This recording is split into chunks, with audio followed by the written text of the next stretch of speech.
general, estamos en Madrid, corre el año 71. Nosotros somos un poco representación de la juventud argentina. Y una de las cosas que más preocupa, así tanto internacionalmente, creo que nosotros creemos que usted puede aclararlo muy bien, ¿a qué explica usted todavía la vigencia, hoy más que nunca, del peronismo en nuestro país, la Argentina? Bueno, eso es una cosa que estoy oyendo decir todos los días, de que hoy hay más peronismo que nunca.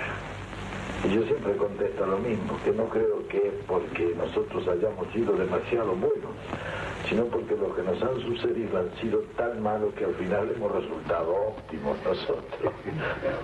General, usted de alguna manera sintetiza toda la experiencia del movimiento nacional. Digamos, su experiencia personal es la historia viva casi de la Argentina de los últimos 25 años. Usted nace con la Revolución Justicialista, como usted la ha bautizado justamente. ¿Cuáles son las raíces de este proceso que arranca en la década del 40 a partir de toda su experiencia y de su vivencia personal? Muy bien, yo puedo decir todo lo que se refiere y está ligado directamente a mi persona.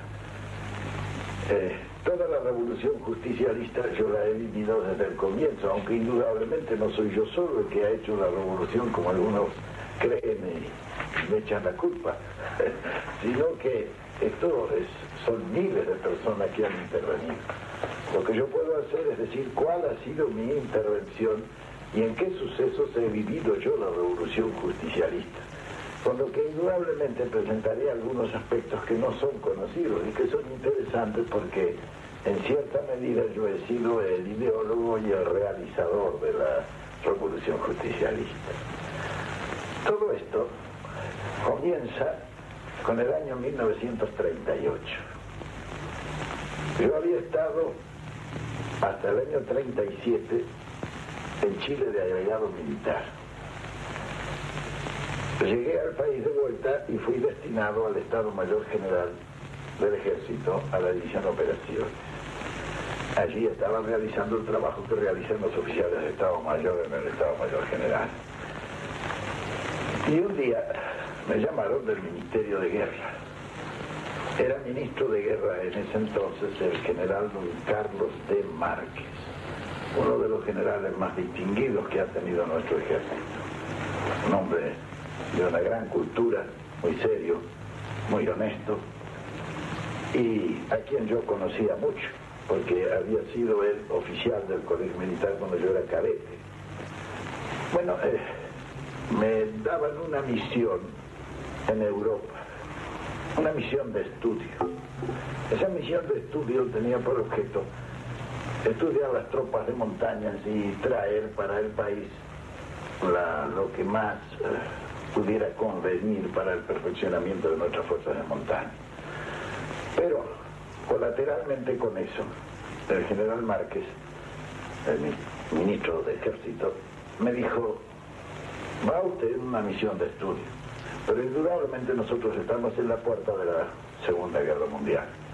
Ya esto es una cosa que está perfectamente definida y que no sé cuánto tiempo tardará en producirse la Guerra Mundial.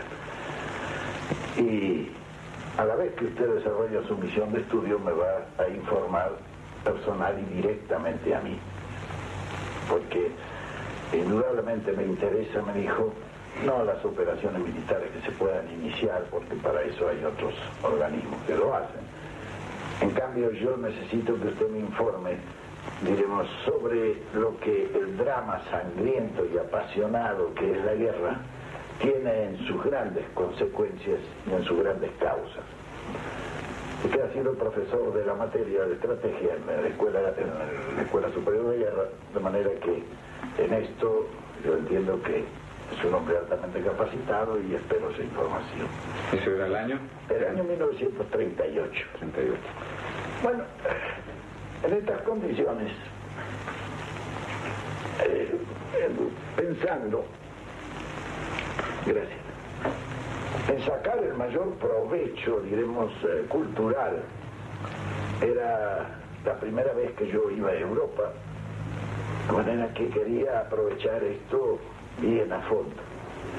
Es así que se daban allí unos cursos de cultura general en la que se estudiaba mucha organización, mucha economía política. De modo que aproveché esos cursos. Yo había asistido como oyente a los cursos de la Facultad de Economía en la Argentina y francamente me habían embarullado demasiado. Siempre me ha gustado la economía política, pero allí todavía estaban con Adam Smith y todas esas cosas ya un poco pasadas del término en el año 38. Y entonces empecé a hacer viajes. Yo recorrí Alemania, recorrí Italia, recorrí Francia, visité toda la parte de sur de Rusia, suroeste de Rusia. Eso me permitió también ver otros aspectos que para mí eran totalmente desconocidos. Una cosa es lo que le cuentan a uno y otra cosa muy distinta a lo que uno ve. Especialmente en los aspectos sociales, que ya se veía una digamos, evolución acelerada. Y la influencia de la Revolución Rusa, que había sido muy fuerte en toda Europa. Ya se notaba esa evolución en marcha. Indudablemente toda esa evolución en marcha se detuvo desde el momento en que se declaró la guerra. Estando yo en Roma, asistí a la lunata final donde declaró la guerra a Italia, y ya estaba toda Europa convulsionada y las operaciones habían comenzado en Polonia.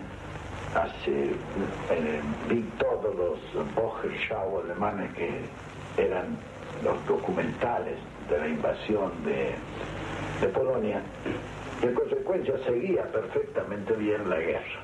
Ya la guerra estaba en pleno desarrollo, había pasado el año 38, había pasado el año 39 y estábamos en el año 40 de la guerra, donde estaba toda la invasión alemana, etc. Bueno, ya para mí el problema personal estaba cumplido y también el de la misión que había recibido lo tenía también cumplido. Entonces pensaba en regresar al país en el mes de mayo de 1940. Cuando llegué al país, naturalmente era un observador adelantado, di una información exhaustiva en el Ministerio de Ejército y di algunas conferencias también a los oficiales, etc.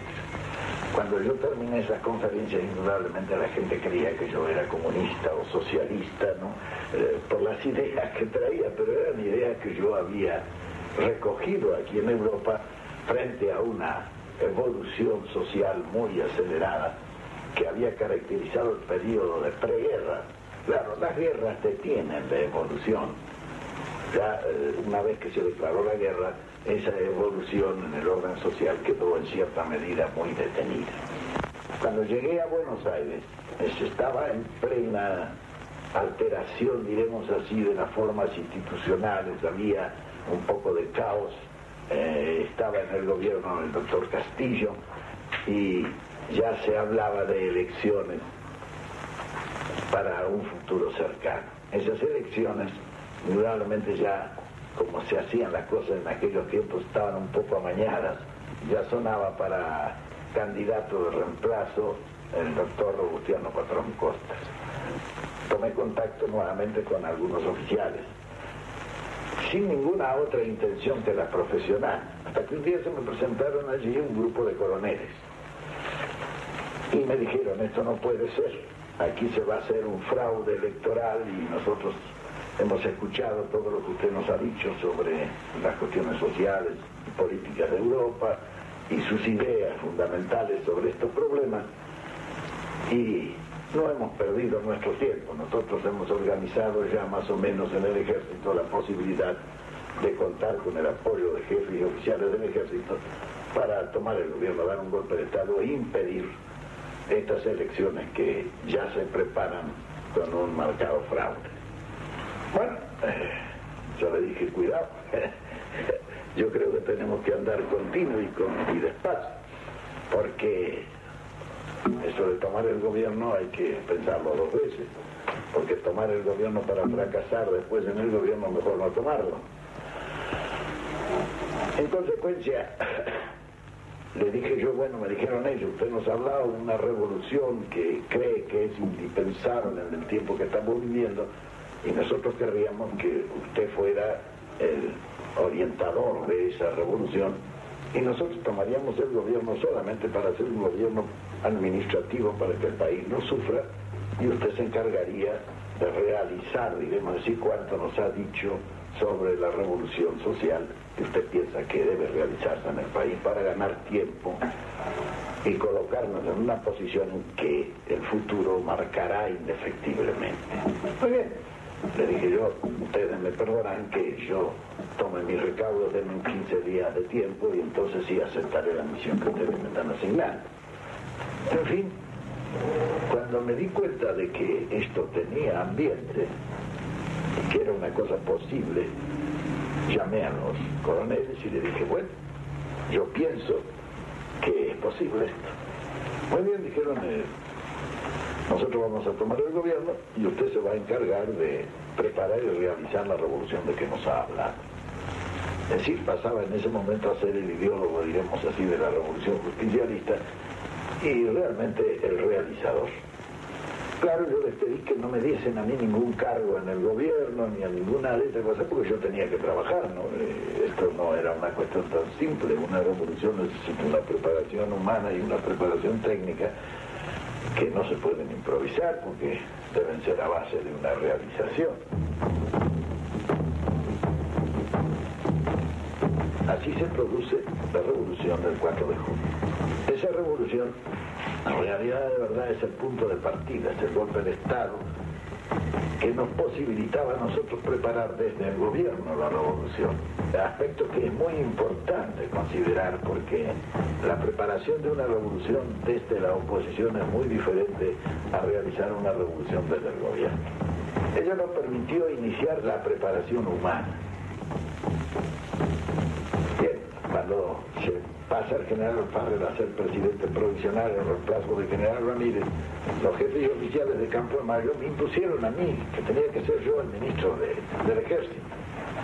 Indudablemente no estaba dentro de las funciones que habíamos acordado. Sin embargo, tuve que aceptar por la presión de los jefes y oficiales.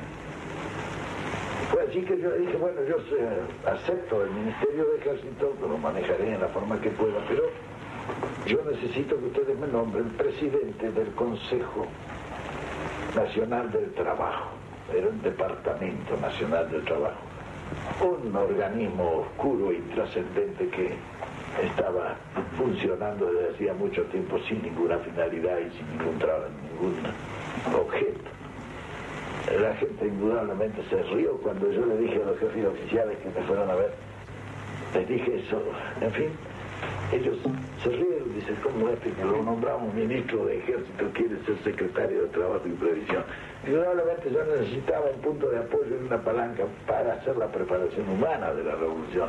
Y no había nada mejor que ese Departamento Nacional del Trabajo, al cual yo iba a convertir en Secretaría de Trabajo y Previsión, con rango de ministerio, y desde allí comenzar la preparación humana de la revolución. El estado social del país era miserable. Había peones que ganaban 12 pesos por mes. En general los salarios eran de hambre. Había una enorme cantidad de desocupados. El país estaba detenido, es decir, no avanzaba en manera alguna.